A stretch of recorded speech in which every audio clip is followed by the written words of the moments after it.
Hello मित्रों, नमस्कार। Aditya classes exam गुरु channel में आप सबका स्वागत है। आज की क्लास हिंदी साहित्य के इतिहास से रहेगी। चलिए देखते हैं।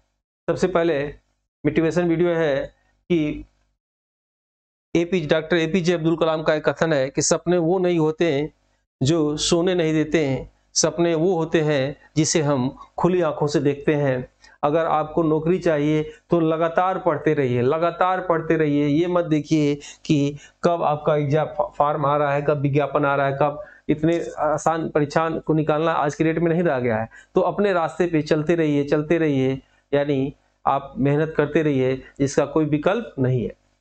हिंदी साहित्य के इतिहास को शुरू करते हैं और हिंदी साहित्य के इतिहास के विषय में ये हमने एक ग्राफ बना दिया है। ये वीडियो पूरा 4 भागों में रहेगा, 4 वीडियो रहेगा मेरा। सबसे पहला भाग रहेगा, देखिएगा हिंदी साहित्य के इतिहास को चारों को हमने यहाँ डिटेल बनाने की कोशिश किया है।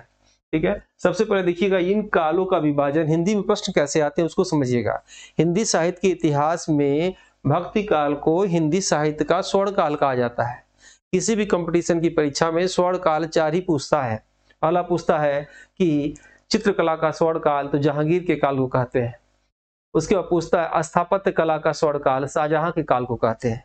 कला और साहित्य का स्वर्ण काल चंद्रगुप्त विक्रमादित्य को काल को कहते हैं। और हिंदी का स्वर्ण काल जो है भक्ति काल को कहते हैं।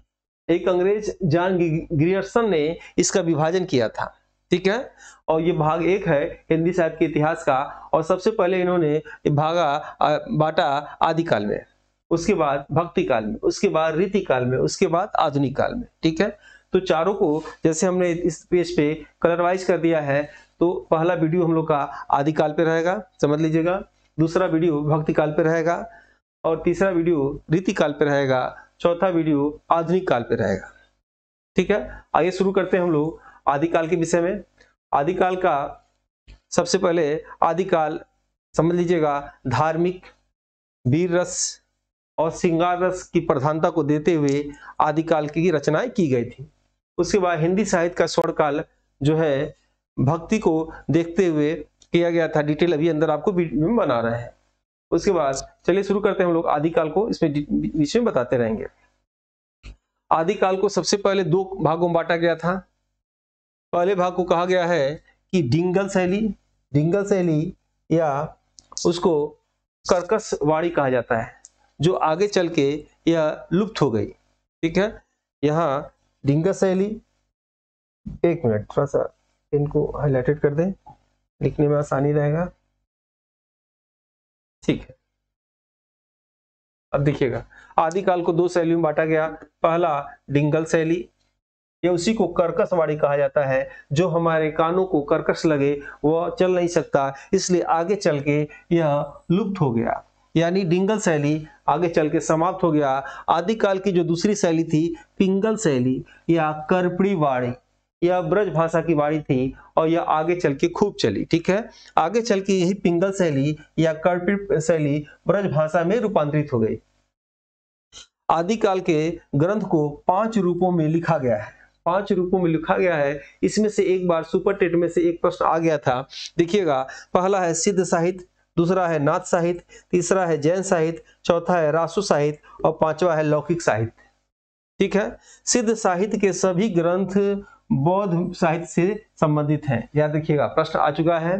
प्रश्न ये आया था सुपर टेट में कि नाथ साहित्य, नाथ संप्रदाय के कौन थे? तो गोरखनाथ थे। यानी नाथ साहित्य किससे संबंधित था? तो गोरखनाथ से संबंधित था।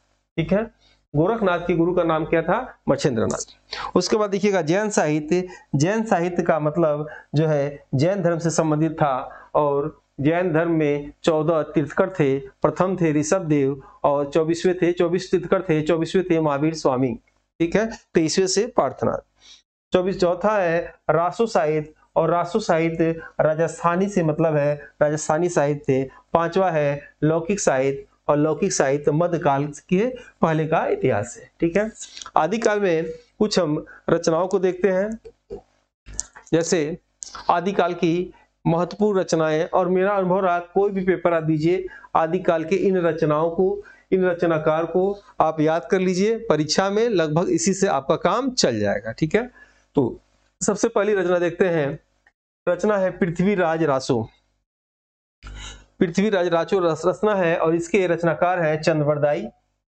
और सर्वश्रेष्ठ वीर गाथा काल के कवि हैं, ठीक है, एक मिनट हाइलाइटर इसको सही कर लें, यानी पृथ्वीराज रासो को किसने लिखा? चंद्रवरदाई ने लिखा। और यह सर्वश्रेष्ठ वीरगाथा काल के पृथ्वीराज रासो यानी जो है पृथ्वीराज तृतीय के दरबारी कवि थे चंद्रवरदाई। दूसरा है बिसल देव रासो और इसके लेखक है नरपति नाल और जो है श्रृंगार काव्य का यह प्रथम ग्रंथ है। तीसरा है परमाल रासो और परमाल रासो के लेखक हैं जगनिक। और जगनिक जो है आदिकाल की सबसे प्रिय रचना इनका अल्लाह खंड से यह परमाल रासो लिया गया है। उसके बाद देखिएगा कीर्तिलता और कीर्तिप्रता का ये इसके हैं लेखक रचनाकार विद्यापति हैं और आदिकाल के प्रथम गीतकार भी विद्यापति हैं। विद्यापति को उपाधि मैथिल कोकिल की मिला हुआ था, मैथिल कोकिल की उपाधि मिला हुआ था। यह ग्राम बिस्फी के हैं और दरभंगा जिला बिहार के हैं। उसके बाद पहेलियां देखिएगा, पहेलियां आशिका यह अमीर खुसरो ने लिखा था और इनको तोता हिंद कहा जाता है या उर्दू में तुतिया हिंद कहा जाता है। इनका जो है जन्म पटियाली गांव एटा जिला में हुआ था, वर्तमान में पटियाली गांव कासगंज में चला गया है। नेक्स्ट आते हैं अमीर खुसरो के विषय में अक्सर प्रश्न आता है परीक्षाओं में, तो देखिएगा अमीर खुसरो का वास्तविक नाम अबुल हसन था। अबुल खुसरो का वास्तविक अबुल हसन था, याद रखिएगा, ये जल्दी किताबों में मिलेगा नहीं। आदिकाल के सबसे प्रसिद्ध कवि थे अमीर खुसरो, यह 13वीं शताब्दी के प्रसिद्ध कवि थे। यह इनके गुरु का नाम था निजामुद्दीन औलिया। निजामुद्दीन औलिया का एक प्रसिद्ध कथन था दिल्ली दूरस्थी। निजामुद्दीन औलिया ने गयासुद्दीन तुगलक के लिए यह कथन कहा था दिल्ली दूरस्थी। और अमीर खुसरो के जो है अमीर खुसरो अलाउद्दीन खिलजी के दरबारी कवि थे। भारत में अमीर खुसरो हिंदू और मुस्लिम संस्कृति के प्रतिनिधि करने वाले कवि थे। कहा जाता है कि अमीर खुसरो की सितार के, तबला के, पहेलिया के, मुकरी के जनक थे। ठीक है, सितार, तबला, पहेलियां, मुकरी के जनक थे। मुकरी वह होता है वह कविता जिसमें कवि प्रश्न भी करता हो और उत्तर भी देता हो, उसे मुकरी कहा जाता है। इनकी उपाधि अमीर खुसरो की थी तोता हिंद या तुतिया हिंद। ठीक है, और तराना हिंद गालिब का था, याद रखिएगा, तराना हिंद अलग है, गालिब का था। तोता हिंद या तुतिया हिंद अमीर खुसरो का था। इनका जन्म पटियाली में हुआ था और जो वर्तमान में कासगंज में है। ठीक है दोस्तों, तो ये मेरा पहला वीडियो था। नेक्स्ट मिलते हैं दूसरे भाग को, भक्ति काल को, दूसरे भाग में जो आपको हम बताते हैं। वीडियो को बार बार देखिएगा और उम्मीद है आपको ये याद हो जाएगा और इतने से आपकी समान परीक्षाओं में काम चल जाएगा। मिलते हैं नेक्स्ट वीडियो में। जय हिंद, जय भारत।